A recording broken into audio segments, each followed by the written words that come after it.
Assalamualaikum warahmatullahi wabarakatuh. Ini kita berada di pos checkpoint perbatasan Langkat Tamiang.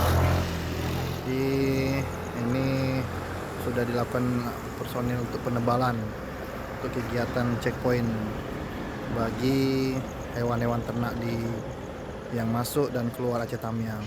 Diimbau kepada pemilik hewan ternak atau pedagang atau agen jika ingin membawa hewan ternaknya agar dipertimbangkan dulu karena akan diputar balik untuk dilarang masuk dan dilarang keluar untuk hewan ternak. Demikian laporan hari ini.